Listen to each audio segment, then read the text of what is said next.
Hello, and thank you for tuning in to this week's conversation with the Middle East Monitor. My name is Naseem Ahmed, who will be your host. Today, we are asking if and how Israel has manufactured an industrial scale version of the Jim Crow rape hoax. This is a title of an article published by the Middle East Monitor last week. The author of the article joins me to dissect what was really a detailed and very long article debunking Israel's claim from October 7th. The author is Arun Gupta. Arun, thank you for joining us. Thank you for having me. Arun is an investigative journalist who has written for The Daily Beast, The Raw Story, The Guardian, and other publications, including The Intercept. He is a graduate of the French Culinary Institute and he has also written for the Washington Post, I should add. And he's got an upcoming book, which is called Apocalypse Chow. Thank you, Arun. And let's begin with just some of your motivations for wanting to write this fantastic article. It's quite long, very detailed, as it has to be given the topic you're discussing, heavily referenced. So tell us a bit about your motivations for wanting to write this piece and how long have you been working on it? Well, I've been working on it really since October 7th. I noticed within 24 hours that there were already allegations of rape that were being made by Israeli media sources. I believe it was a Times of Israel report that first came out within hours after the October 7th attacks.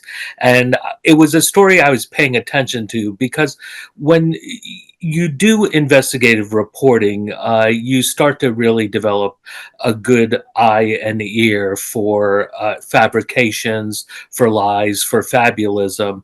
And so I was noticing very early on that there were certain clues, which is that the stories were outlandish, and at the same time, there was also no evidence whatsoever. And so that's in the first few weeks of, October 2023.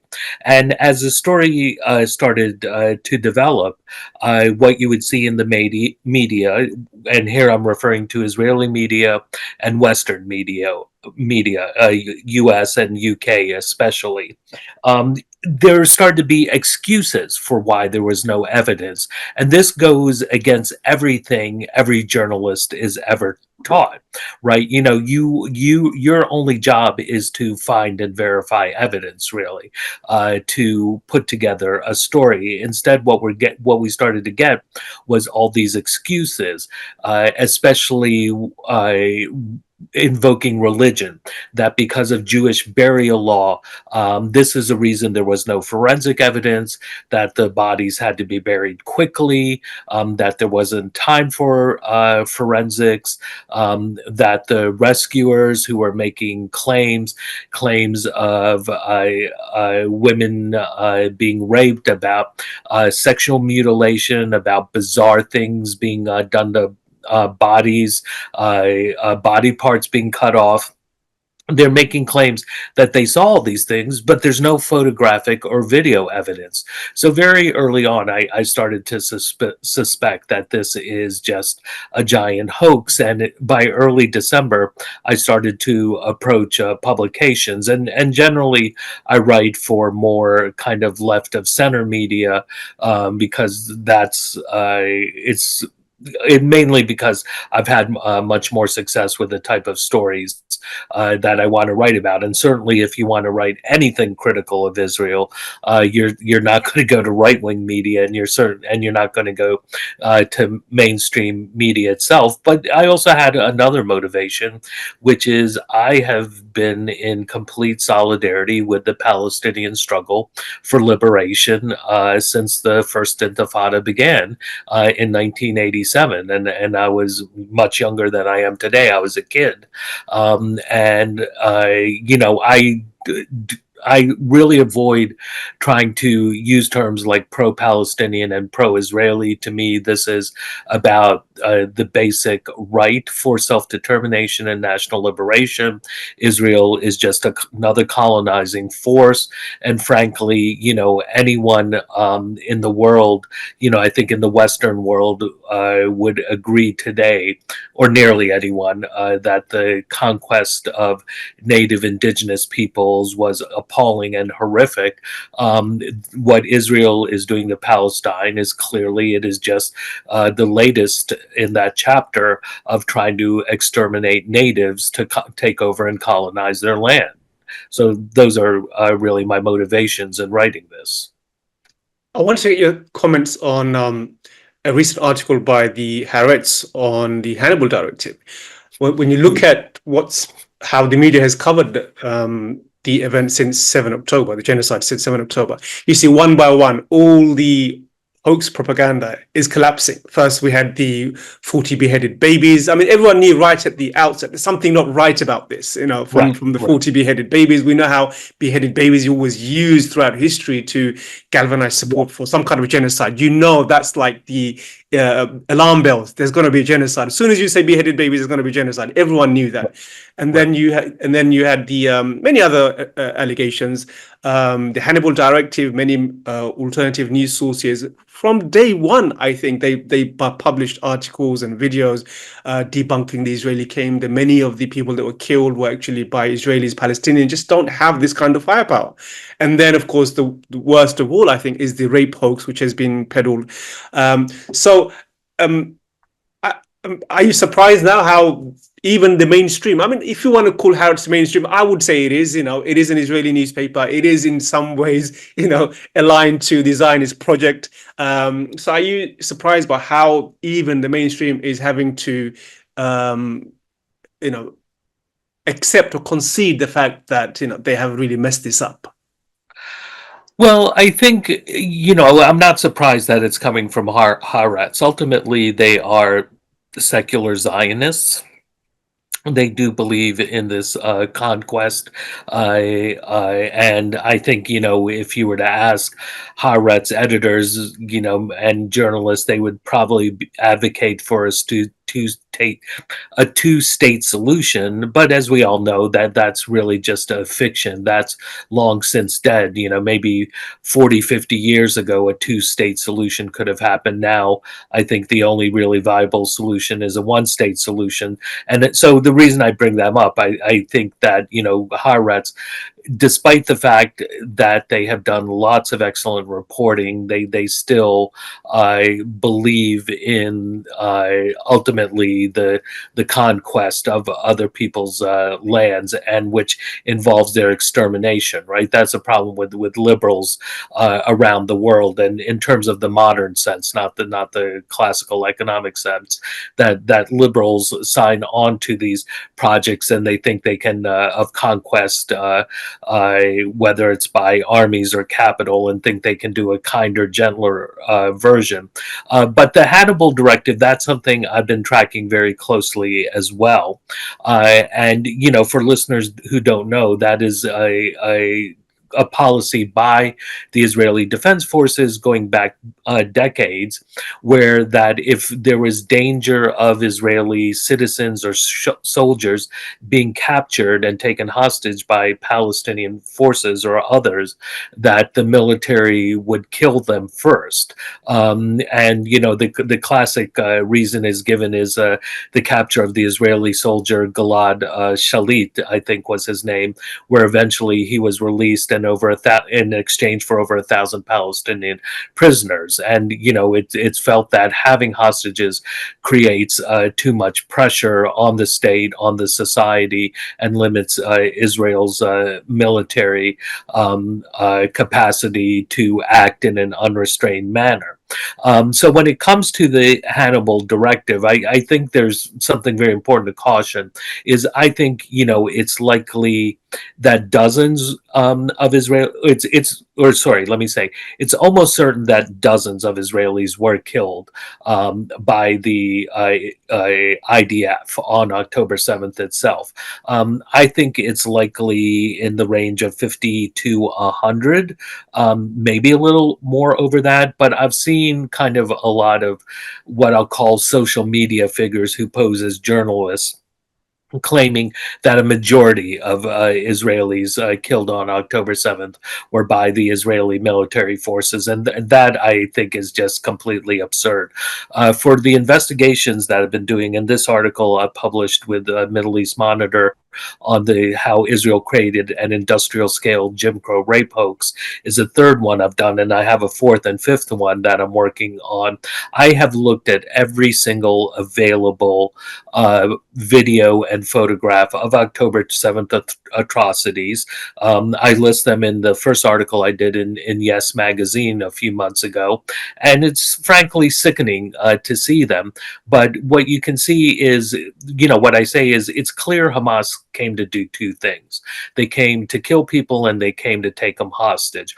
All the other stuff about rape, about torture, about beheaded babies is absurd. There may have been some individual acts of torture.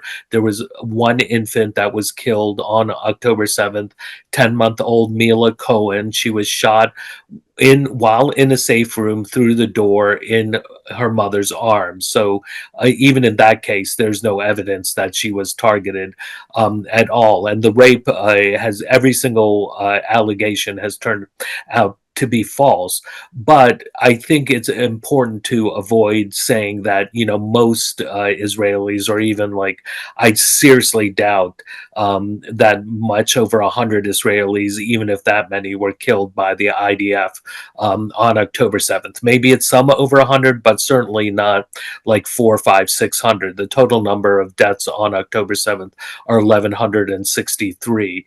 So to say a majority were killed by the IDF, that's over 600. And like I said, you can go look at all these videos where Hamas is massacring Israelis, as a lot of them civilians, and it's clear that it was Hamas who came to kill. No one should shy away from that, and I think, there's an argument to be made. Like, look, war is brutal. No one's justifying it. It's a horrific thing to happen, but it's also reality of conflict, that the violence of the oppressed is completely the responsibility of the oppressor. There would not be any oppressed without the oppressor. I think it's an important point, and I want to get to some of the details of 7 October later on from your article.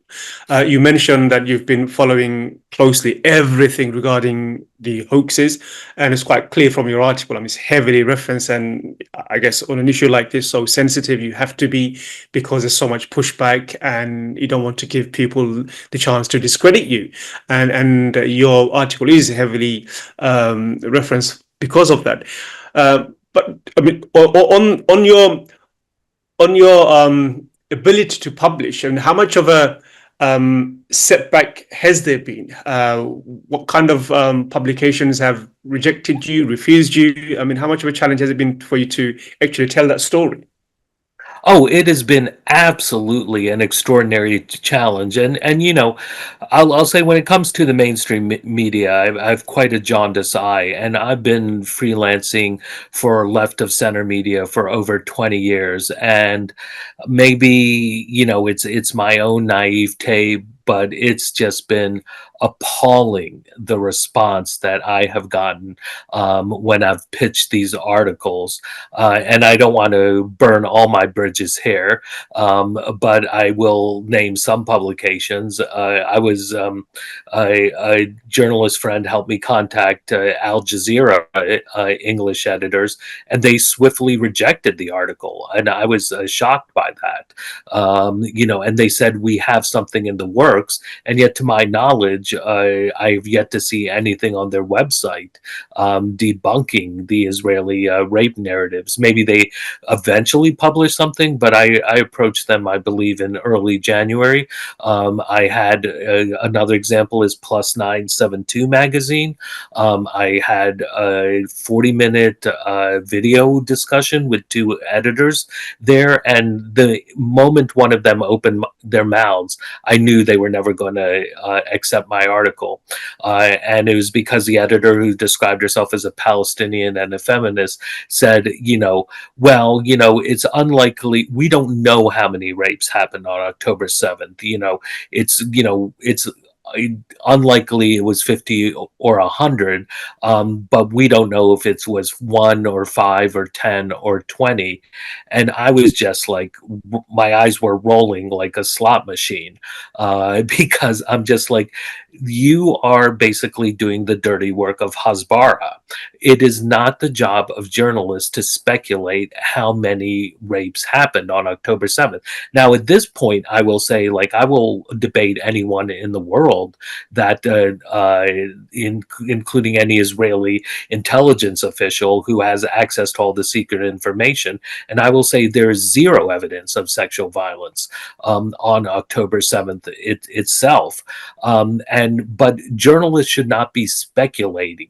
The approach I've taken, and the proper approach to take, is to say, look, all these claims have been made. Let's look at the claims one by one and hold them up to scrutiny. And when you start to do that, you start to see they all fall apart. The most infamous example of this is the New York Times article, Screams Without Words, that was published December 28th. I actually, hours later, I pitched The Intercept on a story. They accepted the pitch. I delivered a 5,000-word report debunking Screams Without Words. This was a story that was eventually published by Yes Magazine, much to their credit. And basically, for anyone who's followed the story, they know that all the cases in Screams Without Words have now been debunked. The Unit 669 paramedic who claimed he saw the corpses of 2 girls who were raped, all the various volunteers from Zaka, the ultra-Orthodox Jewish organization that collects human remains after mass casualty attacks, they have all been outed as fabulous, as liars, as basically creating all this atrocity propaganda in what really looks like a deal with the government. In exchange, they were bankrupt on October 7th, and in exchange for atrocity propaganda, they turned October 7th into a giant cash grab.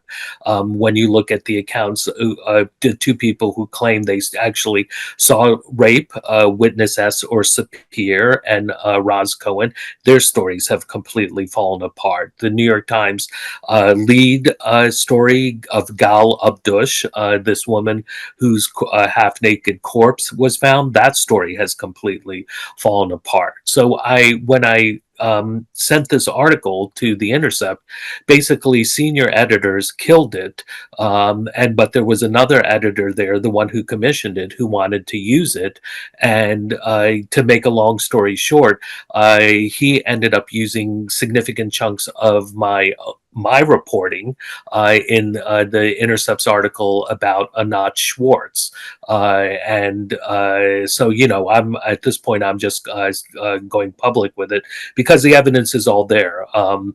You can compare the article I sent them to the article they publish about Anat Schwartz. I had nothing to do with the stuff about Anat Schwartz, who was one of the New York Times reporters on Screams Without Words. But if you look at all the examples they give debunking them, that was from my original report. So this is really one of the most, and there are many other publications, left-leaning publications I approached. I'll mention The Guardian as another one. They didn't respond, even though I know one of the senior editors, and they've published rape atrocity propaganda. But many of the biggest left publications in the U.S. would not touch this story, and I twisted the arms of some editors who admitted to me it was because they were afraid of being called rape denialists. So why do you think many of these outlets, news outlets, those who are supporters of the Palestinian issue, very critical of Israel as well, they've basically accepted parts of the Israeli narrative. I mean, generally, as you mentioned, you seek evidence for something like this, and Israelis have made no qualms about the fact that Palestinians went into Hamas, fighters went into Israel, and they live streamed their atrocities. If that's the case, then one would automatically assume it. So where is the video footage? If they've live streamed all their crimes, where's the footage of these allegations? So, but there's an assumption there now the Israelis in this case are correct, and we have to basically find the evidence to fit the narrative. But it should be the other way around. But we expect many of the pro-Israeli and the right-wing press to try and fit their evidence to their narrative. But many of the others have done that as well. Why is that? Why have they been so reluctant to challenge this and ask the basic questions? I think it's a combination of, it's, there's this British feminist scholar Sophie Lewis, who I've come across because of my research and writing on this, who uses the term femo-nationalism and Zionist feminism, Zionist feminism. So basically, what she's arguing is that there are these types of white colonial feminism, and I think, frankly, when you look at a lot of the publications, and there's not a lot of prominent left publications. So an astute individual can probably figure out some of the ones I'm talking about. I think the editorial leadership tends to be very white, and even if it's not completely white, it's very white thinking. This is one of the reasons I think Yes Magazine was open to publishing this piece, because its senior editorial leadership is women of color. And they also, get things like, Jim Crow rape hoaxes. So they understand this happens. And so I think it is this kind of like white feminism is at operation here that intersects with Orientalism. So one of the senior editors at The Intercept, Gal Abdush, she has been termed the woman in the black dress. Her and her husband Nagi were killed really in the first minutes after the October 7th attack. They were at the Supernova Music Festival, and they had fled in the car. And basically, the Times story fell apart because the Times spent a good bit of time with the surviving family, like parents, sisters, the children of the couple, Gal and Nagi, and they had access to all the text messages and audio messages.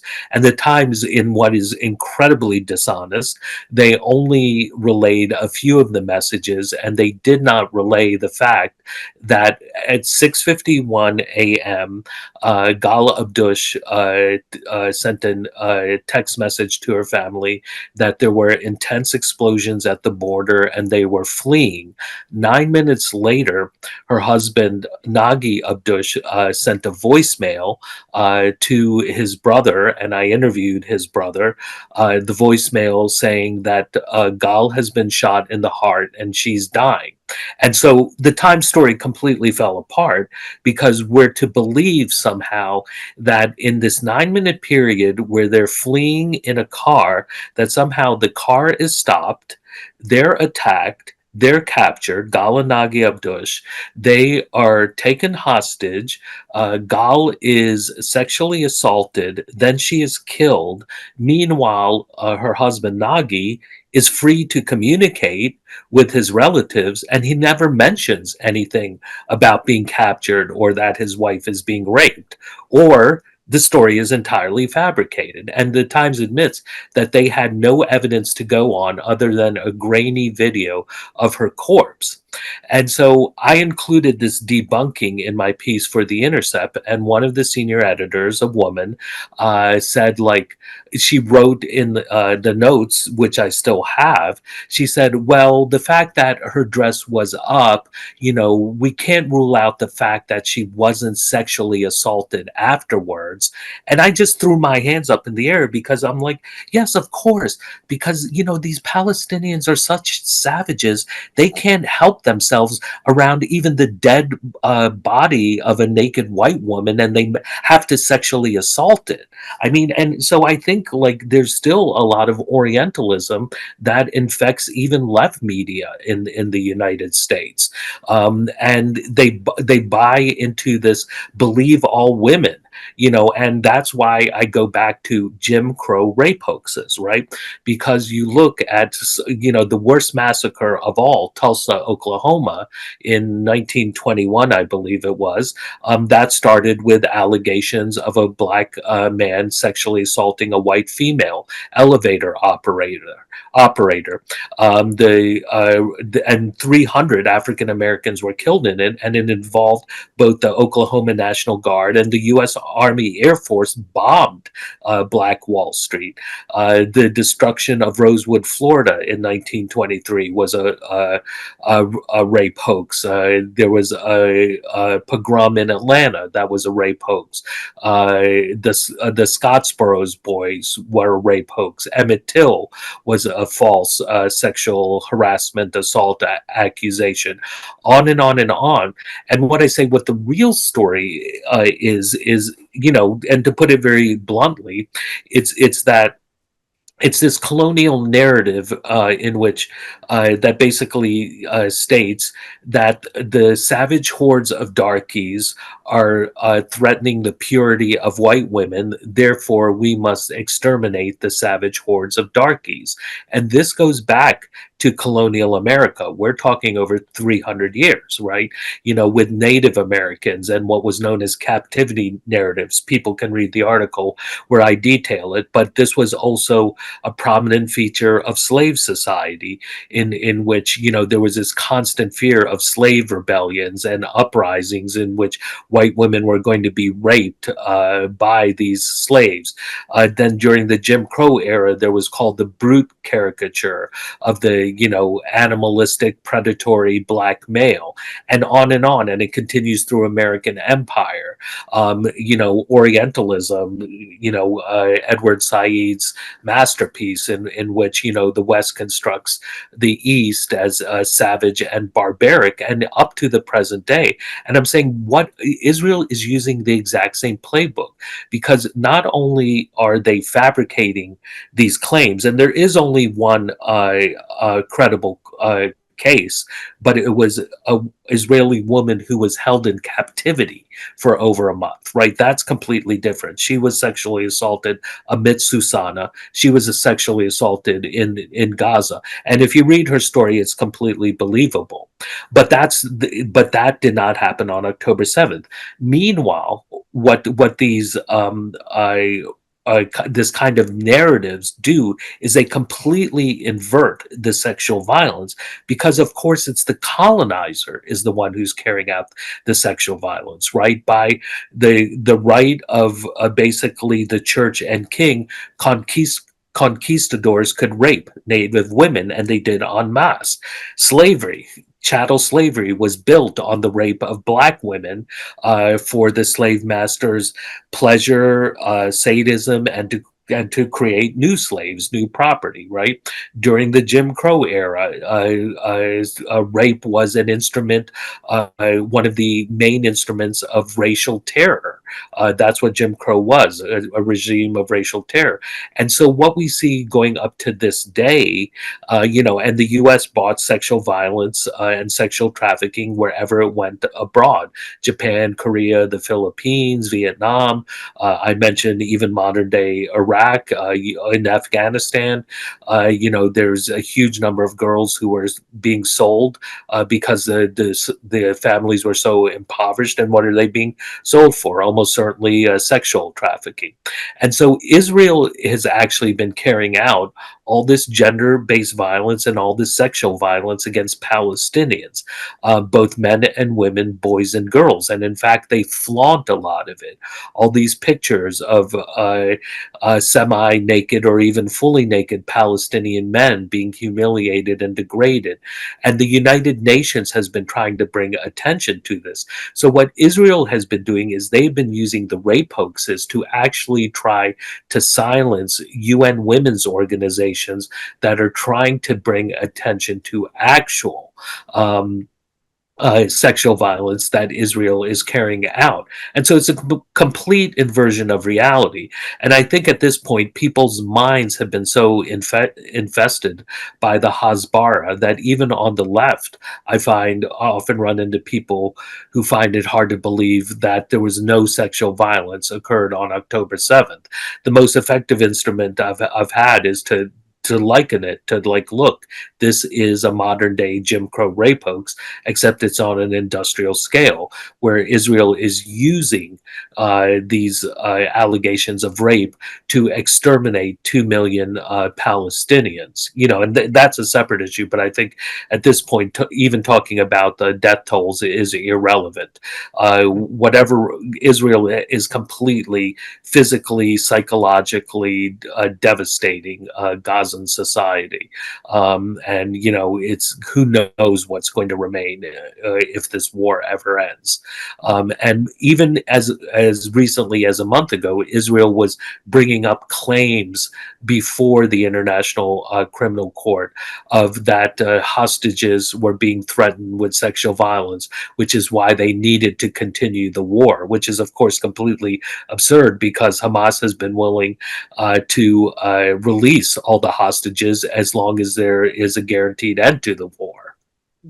I mean, there is a long tradition, as you highlight, of well-worn racist tropes about black and brown people raping white women. That's been used over and over again throughout history, and you point that out. And on the issue of Israel raping Palestinians, the latest is what the horrific stories coming out of the Israeli detention center, Taman, I think it's called. Even CNN, New York Times, a number of other Western mainstream newspapers have published articles exposing the rape that's been taking place in these detention centers. So it's quite horrific, and it corresponds with a lot of what you're saying. But I want to turn now to your article itself specifically, and talk a little bit about the source of the mass rape allegations. You speak a lot about that. Who are the key actors, and what is the main source of the rape allegations that has been disseminated and accepted as gospel by many outlets?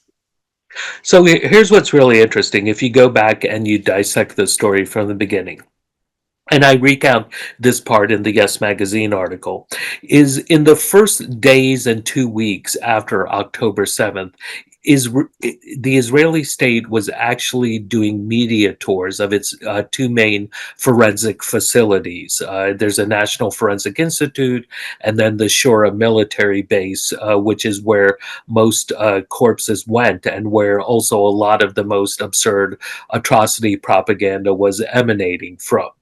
And they were initially making claims, and there you were having military officials as well as some medical personnel were making claims that there was rape.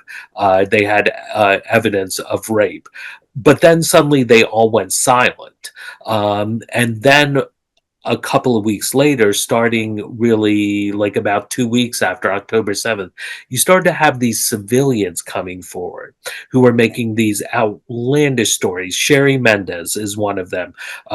She's a volunteer IDF reservist at the Shura military base, and she started going before the media, talking on camera about just the horrific things had been seen. And she's someone who comes across as very kind of like motherly. She's around 60 years old. She's an architect from New Jersey. Of course, 10% of Israeli Jews are from the United States. And so she is making these allegations about how, she says things like, yes, we saw rape from children to grandmothers, and she says there was so much gang rape it broke their pelvises. And that right there, again, as an investigative reporter, I'm like, just stop right there. First of all, no one has made any other claims that children were raped. So that is a completely new claim.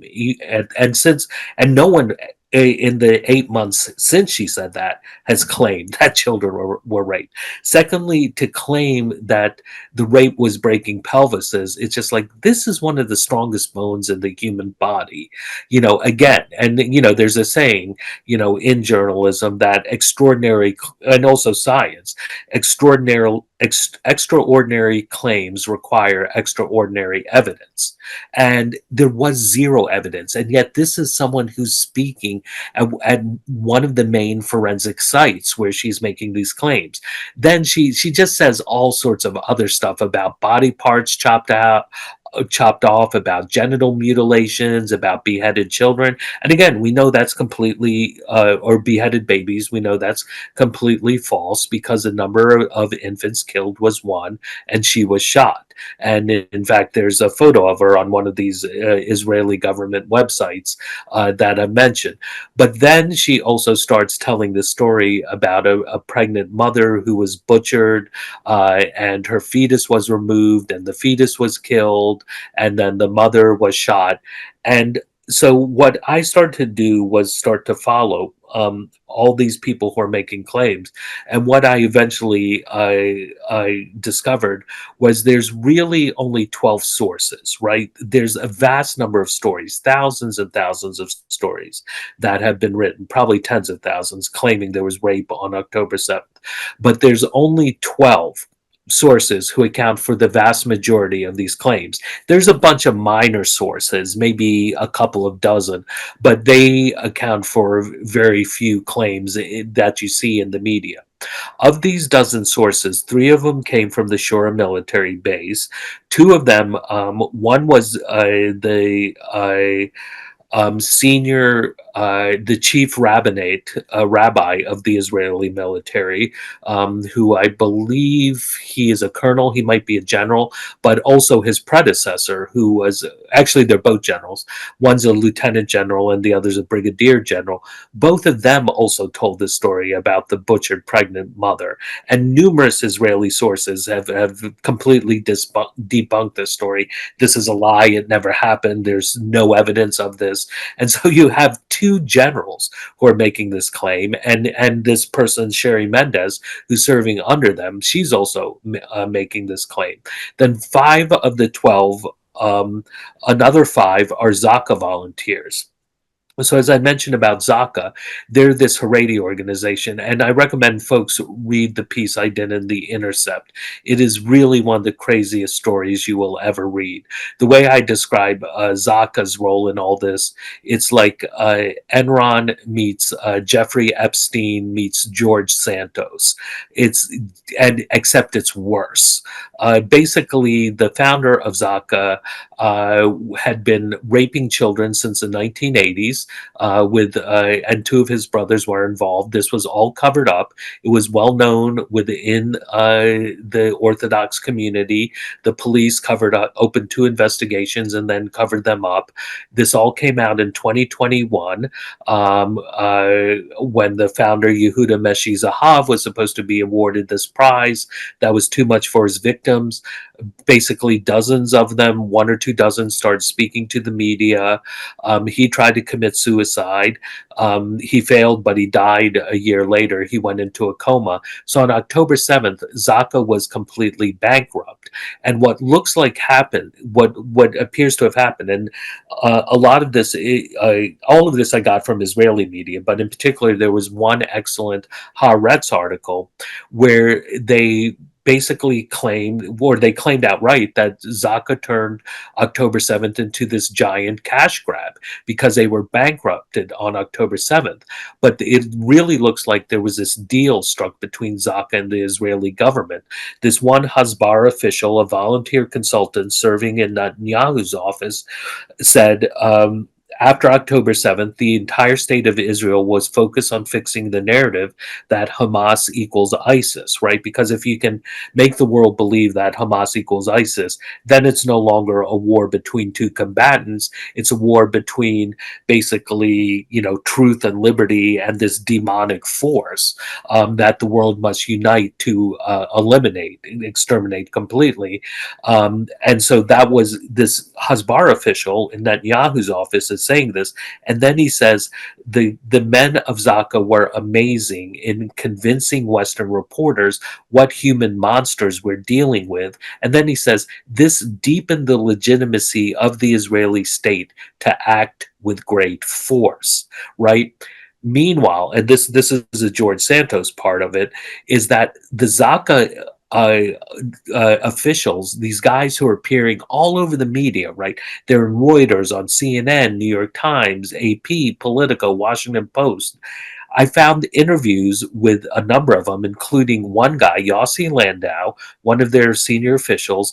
I found 4 different interviews where he says on camera, the bodies is telling us stories. Or he's like, when we go into the houses, we're using our imagination. The bodies is telling us stories. So they're outright admitting they are fabricating atrocity propaganda.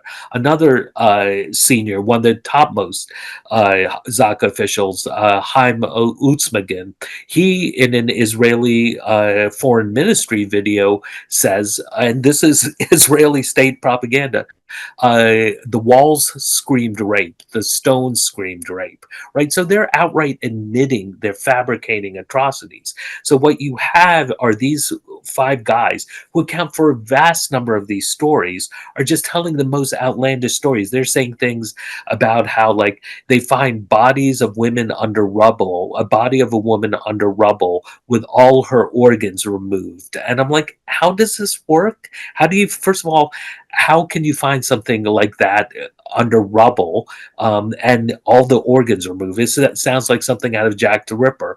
Or Simcha Greineman, who he spoke at the infamous UN session on December 4th, where Israel was promoting its rape hoax to the world.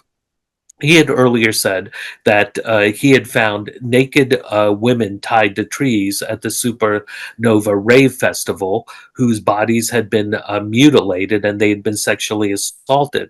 And I'm like, how is any of that believable? There would be a huge amount of forensic evidence. There would be all this photographic and video evidence. You can actually find videos of atrocities where you can see Israeli police officials who are videoing the scene.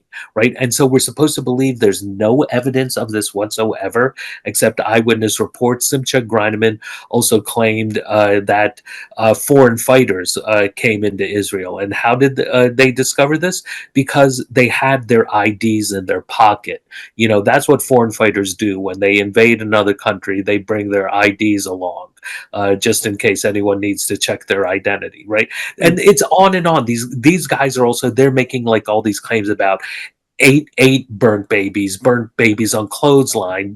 This another of these ultra Jewish Orthodox organizations, United Hatzalah, the leader of that, he's the one who claimed that Hamas fighters put a baby in the oven. And the burnt baby stories, I think what they're meant to, it's clear what they're meant to do. They're meant to invoke the Holocaust, right? Burnt babies, burnt children. That's why they keep saying that, burnt, right? That this is based, and this was part of the rhetoric we heard after October 7th. This is as bad as the Holocaust. This is worse than the Holocaust.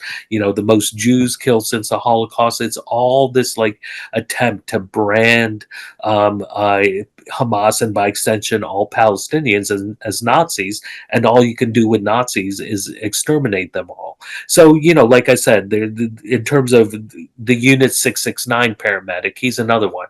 The thing was, his story was so outlandish from the beginning, because in his very first interview, which gets cited all over the place, it's with a right-wing Indian news station, because India is now extremely Islamophobic in the last 20 years under Modi's influence in the BJP.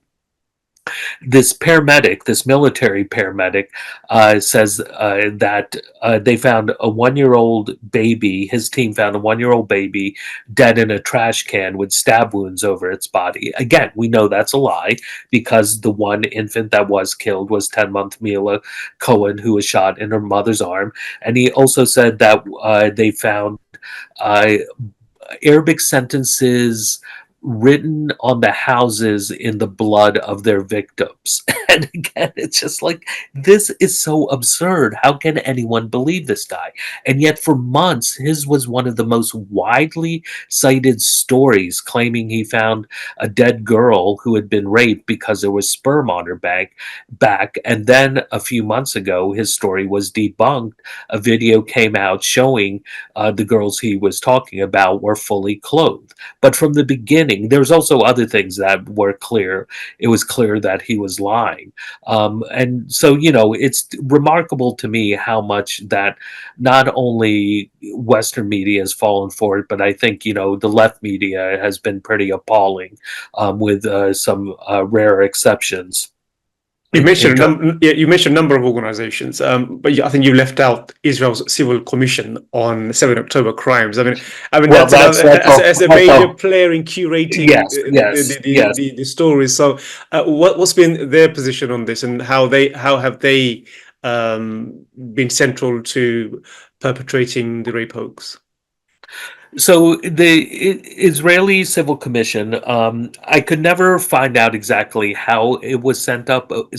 Like, I felt there had to be some state support, because the woman who headed it up, Kokav El Levy, she served in Netanyahu's office as a Hasbara official, and her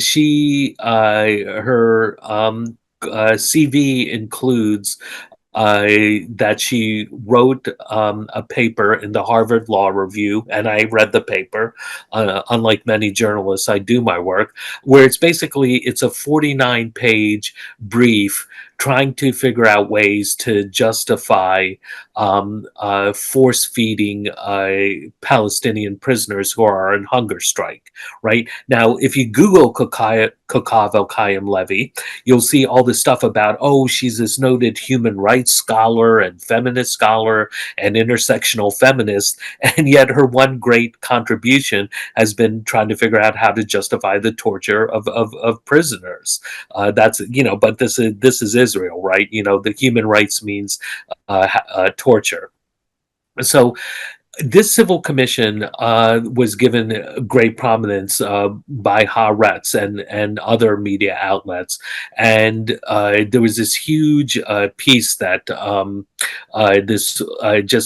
profile that they did of her, and what they were supposed to be doing was collecting evidence of the October 7th attacks and documenting it, and this was going to be some sort of historic role that they played. But I read the piece again and again, because there's so many absurd things she says in this big profile of her. So it says outright that the job of the commission is to gather evidence.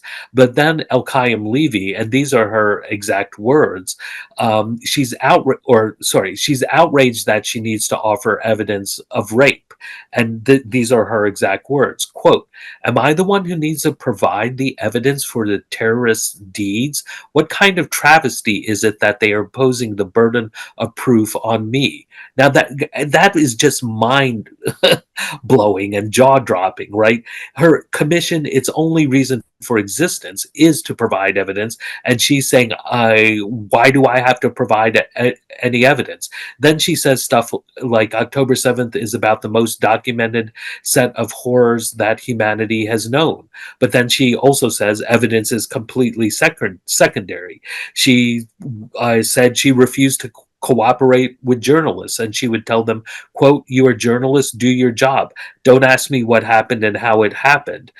She says she won't, if journalists ask for numbers of sexual assaults, she says, quote, "I don't cooperate."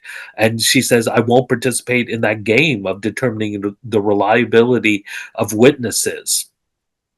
And so what it turns out, the role that she really was playing was basically was cancel culture, was attacking UN women's groups, trying to get leading advocates like Rema Al-Salem, who advocates, I think what she does is she's the advocate for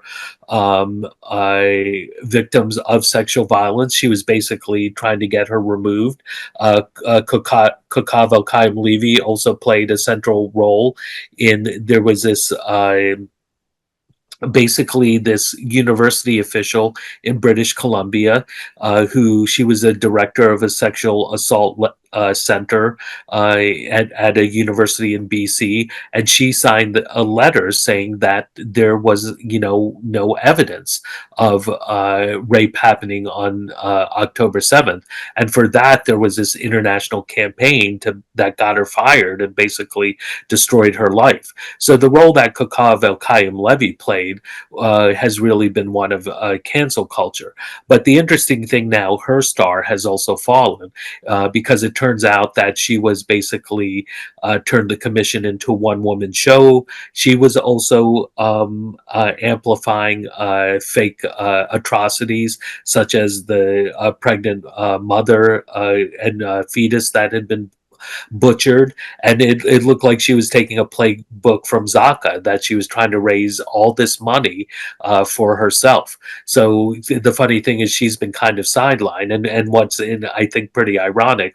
So when I mentioned the founder of Zaka, Yehuda Meshi Zahav, the award he was supposed to get was what's called the Israel Prize. It's the highest civilian honor, and as I mentioned, that was too much for his victims, all these now adults who were boys, girls, and young women who were sexually assaulted. And frankly, the evidence looks like he may have sexually assaulted hundreds of Israelis, right? So basically the founder of Zaka, that's played this like key role in the atrocity propaganda, by himself may have raped more Israelis than all the fake Israeli claims about October 7th and Hamas. But Kokav El Levy is now supposed to get the Israel Prize. She's been awarded that, even though now she's been in Israel itself. She's been pretty discredited for basically promoting what's now seen as propaganda, and for trying to turn her role into this grab for money.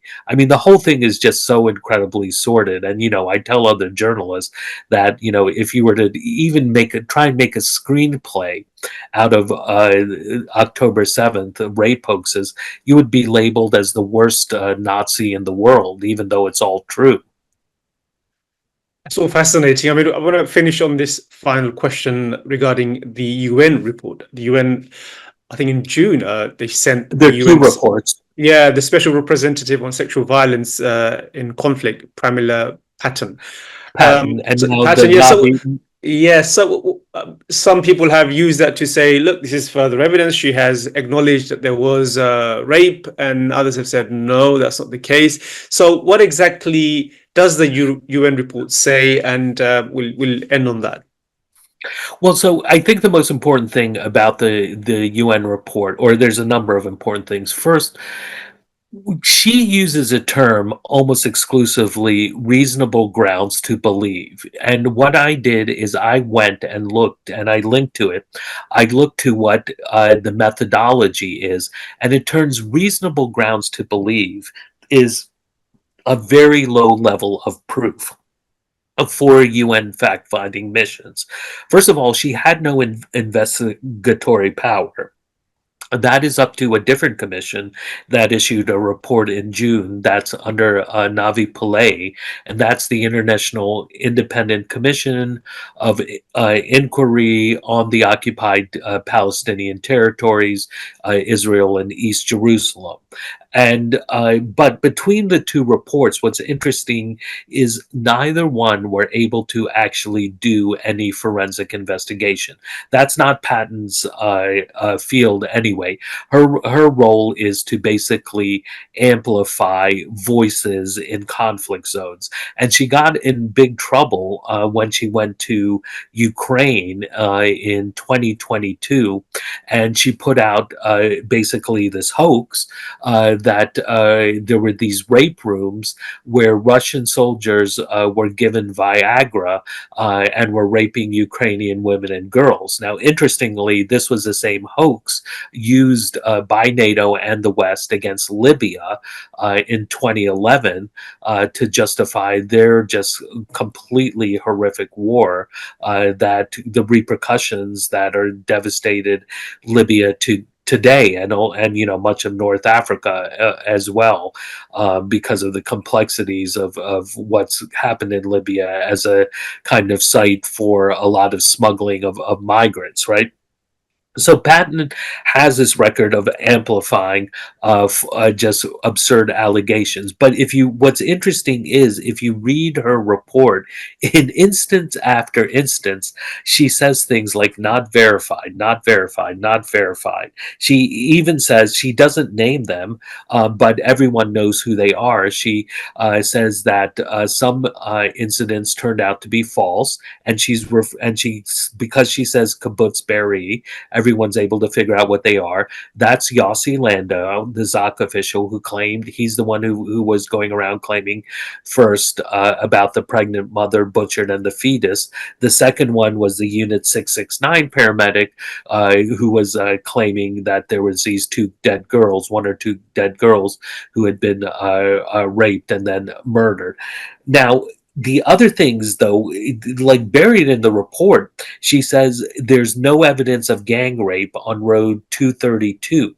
That's the road coming out of the Supernova music festival, where when I mentioned the only two witnesses, Sapir and Roz Cohen, both claim to have seen gang rape, and yet she is saying in the report there's no evidence of gang rape. I think there's other reasons to dismiss the story. She also says things like they reviewed all this evidence. There's no evidence of sexual mutilation. There's no evidence of targeting of sexual areas with gunfire. They said it was either her or the Pillay report says we looked at all the photos and videos and we could not find any evidence of rape and sexual assault. And presumably they had a lot more access to these videos than the public does, than I was able to locate. And so, in the cases where she does say that they believed sexual assault happened, they use the reasonable grounds, which is a low evidence of proof because it's based on basically saying credible witnesses and what evidence you can gather. But the methodology document that the UN puts out for this also says that methodology depends on the conditions. And so they use these very low levels. And one of the things that's really disappointing about the Pillay report, but it also shows how absurd these, you have to read between the lines. One, she says they could not verify any evidence of rape, but her report mentions sexual violence repeatedly. But in a footnote, Pillay says sexual violence can include non-physical acts, and they defined possible sexual violence as including basically a combination of the position of how bodies were found, the state of dress, and whether there were any marks of violence to the corpse itself. So I'll just give you one example. So can I just step in? Can I just step in there and say, I mean, the Israeli allegation is that Hamas used rape as a weapon of war, and there was mass rape on 7 October. But the definition which the UN is using, they're not corroborating that. They're basically saying we have a different understanding of what sexual violence is. But that's very different to what the Israelis have said, which is mass Right, rape, weaponization of rape. but then the media report, oh, they found sexual violence, and so it's both this slippery slope and this conflation, right? So even though Pillay does say they were unable to verify any accounts of rape, they have all this stuff of sexual violence, but it is so absurdly circumstantial, right? And I wanted to give you this one instance because it shows. So there's this one case and I think it was Reuters or the AP that reconstructed this attack in one of the kibbutzes, where there was this family of 4 parents and 2 teenage boys. They were in a safe room. The safe room was on fire, and it was so hot they took off their clothes. And eventually they decided to make a run for it, and they did, and they briefly escaped, and they laid down in a ditch like a couple hundred meters away, and they were clothed only in their underwear. And so eventually, and they had their phones with them, so they're sending text messages the whole time, and they're taking pictures of themselves. But eventually, militants found them and killed them.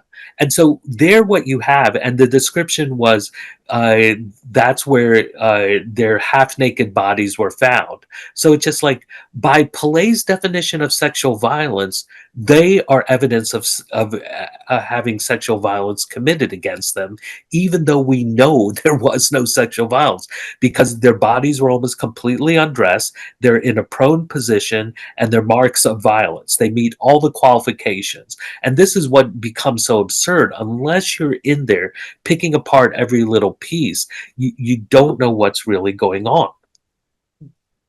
Arun, thank you so much. It's been fascinating talking to you. I mean, it's lasted longer than I expected, but there's so much to speak about on this. And I think if you do address the Hannibal directive, as you said, you're working on that as well.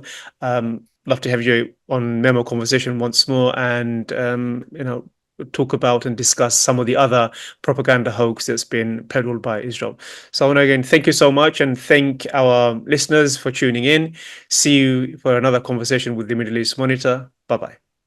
Thank you.